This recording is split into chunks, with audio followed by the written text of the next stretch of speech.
हरे कृष्णा। जय श्री राधे। हरिचरण चिंतन कक्षा में आपका स्वागत है। आज का चिंतन श्रीमद् भक्तमाल जी से है। जैसे कि हमने पीछे चर्चा की थी, भक्तमाल जी हमें नाभा दास जी ने दिया है। तो जो उसमें हमने कुछ चर्चा की थी उसके ऊपर अभी हम और चर्चा करते हैं। उससे पहले हम मंगलाचरण। ओम ज्ञानम तिमिरन्धस्य ज्ञानञ्जनशलाकया चक्षुरुन्मीलितं येन तस्मै श्रीगुरुवे नमः। श्रीचैतन्यमनोभीष्टं स्थापितं येन भूतले स्वयं रूपा कदा मह्यं ददाति स्वं पदान्तिकं। वन्देऽहं श्रीगुरो श्रीयुतपदकमलं श्रीगुरून् वैष्णवांश्च श्रीरूपं साग्रजातं सहितं रघुनाथवितं तं सजीवं साद्वैतं सावधूतं परिजनसहितं कृष्ण चैतन्यदेवं श्रीराधा कृष्णपादान् सहगन ललिता श्री विशाखावितांश्च। हे कृष्ण करुणा सिंधु दीनबंधु जगतपते गोपेश गोपिका कांत राधा कांत नमोस्तुते। तप्त कांचन गौरांगी श्री राधे वृंदावनेश्वरी वृषभानुसुते देवी प्रणमामि हरिप्रिये। प्रणमामि हरिप्रिये। हरे कृष्णा कृष्णा कृष्णा हरे हरे, हरे राम राम राम हरे हरे। गुरुवे गौरचंद्राय राधिकाय तदालय कृष्णाय कृष्ण भक्ताय तद्भक्ताय नमो नमः। आज के हरिचरण चिंतन कक्षा में हम भक्तमाल जी पे चर्चा करते हैं। पिछली कक्षा में हमने चर्चा की नाभा दास जी पे। नाभा दास जी ने भक्तों की माला, भक्तमाल, भक्तों की माला को पिरो के भक्तमाल की रचना की और हमें ये पवित्र ग्रंथ दिया, जिससे हम जो हमारे शुद्ध भक्त हुए उनको हम अच्छे से उनके चरित्र को श्रवण कर सके और उनके बताए भक्ति के मार्ग पे चल सके। तो उस पे हम चर्चा करते हैं। जैसे भक्तमाल का रहस्य में पिछली कक्षा में हमने उस पे चर्चा की थी कि इस ग्रंथ से भक्तमाल से ही पता चल रहा है कि भक्तमाला मतलब भक्तमाला भक्तों के चरित्र की पवित्र उनके नाम रूपी माला है, जिसको एक माला में पिरोया गया है।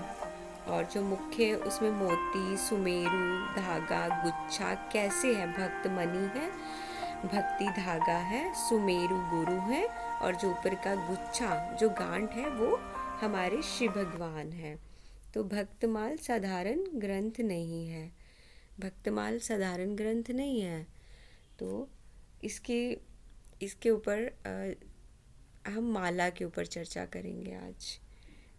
जो माला है, भक्त माला मतलब माला, इसके ऊपर चर्चा करेंगे कि माला कैसे भक्तों, जो भक्त हैं वो मणि हो गए, है ना। धागा, जो धागा है जो धागा है वो भक्ति हो गई। तो जो सुमेरु है उसके ऊपर हम चर्चा करेंगे। जो सुमेरु है तो गुरु अब सब भक्तों को, शुद्ध भक्तों से मिलके वो माला बनी। अब नाभा दास जी के पास ये सवाल हो गया कि सुमेरु का चयन अब कैसे करें, किस तरह, किस संत को सुमेरु बनाए। ये उनके लिए बहुत कठिन हो रहा था। तो इसलिए उन्होंने श्री अग्रदेव जी, उनके चरणों में उन्होंने प्रार्थना की, जो उनके गुरु हैं, कि मुझे इस शंका से निकालिए। तो उन्होंने उनको एक प्रेरणा दी कि वृंदावन में भंडारा करो, संतों का उत्सव करो, भंडारे उत्सव में कोई ना कोई संत तुम्हें सुमेरु के रूप में मिल जाएगा। अपने गुरु के आशीर्वाद से नाभादास जी सभी तीर्थ धामों में संतों को कृपा करके भंडारे में पधारने का निमंत्रण भेजा। उन्होंने काशी में 80 घाट पर तुलसीदास जी को भी निमंत्रण पहुंचा, लेकिन उस टाइम वो काशी में नहीं थे। वो बादशाह अकबर के आमंत्रण पर दिल्ली गए हुए थे, लेकिन दिल्ली से जब वो लौट रहे थे तो उनके मन में आया कि मुझे वृंदावन दर्शन करना है। तो जब वो वृंदावन कालीदह के समीप पहुँचे, अगर आपने वृंदावन धाम में कालीदह के दर्शन किए हैं, वहाँ श्री राम गुलीला नाम का एक स्थान है, वो वहाँ पे ठहरे। तो नाभा जी के भंडारे में भी पधारने के लिए उनको गोपेश्वर महादेव जी ने प्रत्यक्ष रूप में आकर दर्शन दिए थे और उनको भंडारे में जाने का अनुरोध किया। गोपेश्वर महादेव ने नाभादास जी को दर्शन दिए और बोला कि नाभा जी ऐसे ऐसे वृंदावन में भंडारा कर रहे हैं, आपको वहाँ जाना है। तो गोस्वामी जी को शंकर जी की आज्ञा मिल गई, तो वो फिर गए भंडारे में। वहाँ पहुँचे तो संतों की पंगत पूरी बैठी हुई थी, सारा जगह फुल थी, उनके लिए कोई स्थान नहीं था। तो उन्होंने क्या किया, जो ऐसे संत होते हैं ना छुपे हुए और बहुत जिनके अंदर बहुत है, वो ऐसा दिखावा नहीं करना चाहते। इस तरह तुलसीदास जी थे, उनको कोई शो ऑफ नहीं करना था कि वो क्या है।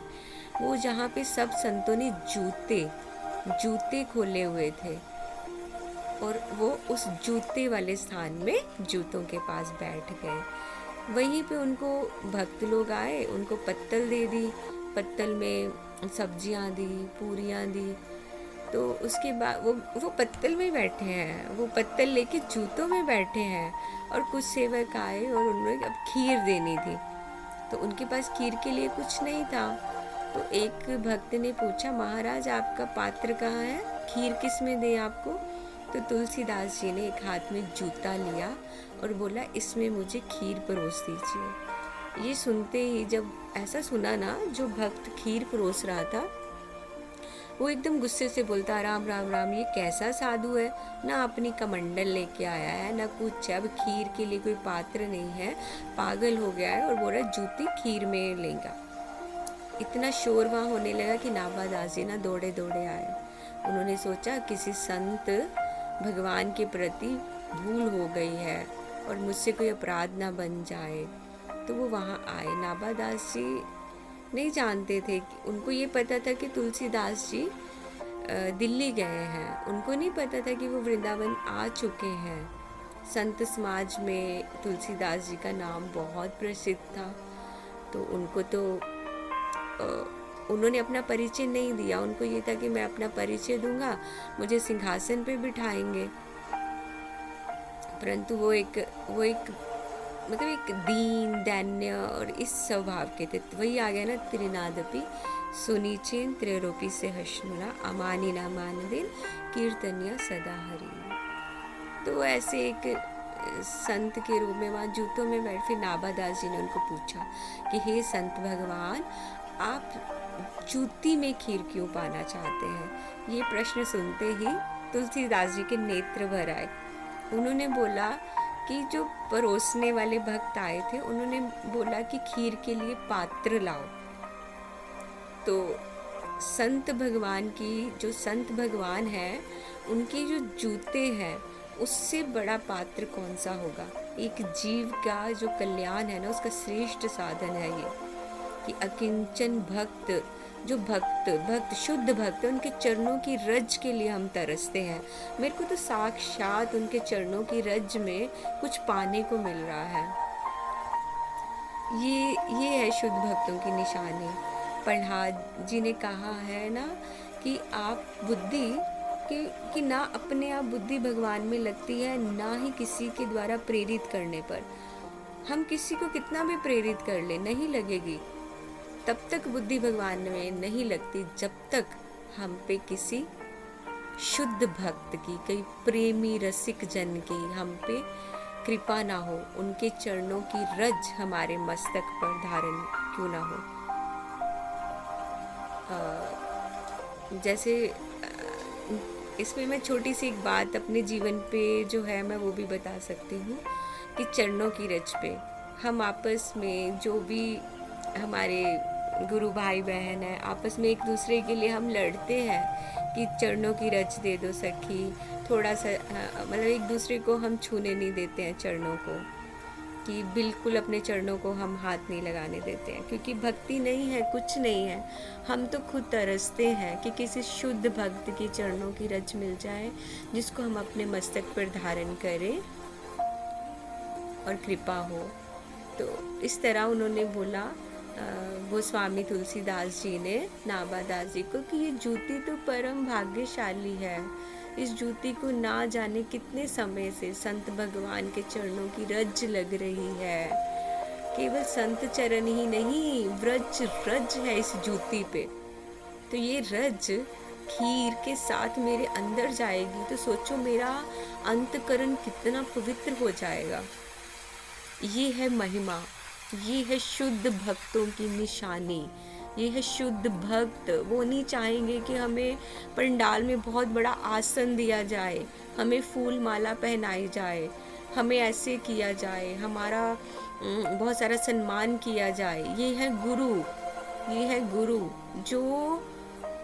जो सब संतों, ये वो इतने उच्च हैं कि वो खुद अपना परिचय नहीं दे रहे हैं और जूते में बैठ के जो संत भगवान है उनके जूतों के ऊपर बोल रहे हैं कि मुझ में ही जो स्वयं भगवान है, और वही बोल रहे हैं कि इस पवित्र व्रज रज, ये जूती पता नहीं कहाँ कहाँ व्रज रज में है, तो मेरे अंदर खीर के साथ व्रज रज जाएगी और मेरा अंदर कितना पवित्र हो जाएगा, कितना निर्मल हो जाएगा। संतों के चरणों की रज के लिए ऐसी श्रद्धा देखकर नाभा जी के भी नेत्र अश्रु से फूल हो गए। उन्होंने अपने नेत्र बंद किए, क्योंकि नाभा जी तो बहुत बड़े गुरु भक्त, तो उन्होंने अपने नेत्र बंद किए और देखा और वो जान गए कि ये तो भक्त चरित्र प्रकट करते समय, भक्त माल लेखन के समय हमारे ध्यान में जो आए थे महापुरुष वही है। इस टाइम मेरी भी आंखों में बहुत, क्योंकि भक्तमाल नाभा जी ने कोई ऐसे नहीं लिखी, उन्होंने नेत्र बंद करके जो जो चरित्र उनको आ रहे थे उन्होंने वो लिखे थे अपने गुरु के आशीर्वाद से। तो फिर उनको स्मरण हो गया कि ये तो वही है। जब भक्तमाल का मैं लेखन कर रहे थे गुरु की आज्ञा से, तो मेरे ध्यान में यही महापुरुष पधारे थे। तो नाभा जी ने उनको पहचान लिया, उनको प्रणाम करके कहा, आप तो गोस्वामी तुलसीदास जी हैं, मुझे क्षमा करें, हम आपको पहचान नहीं पाए। तो गोस्वामी जी ने कहा, हाँ, संत समाज में इस दास को इसी नाम से जाना जाता है।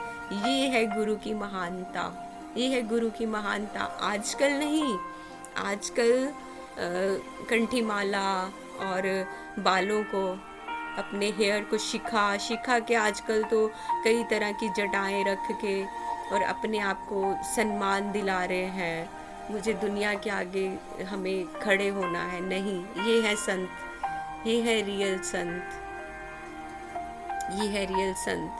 फिर भी उन्होंने बोला कि संत समाज में इस दास को इस नाम से जाना जाता है।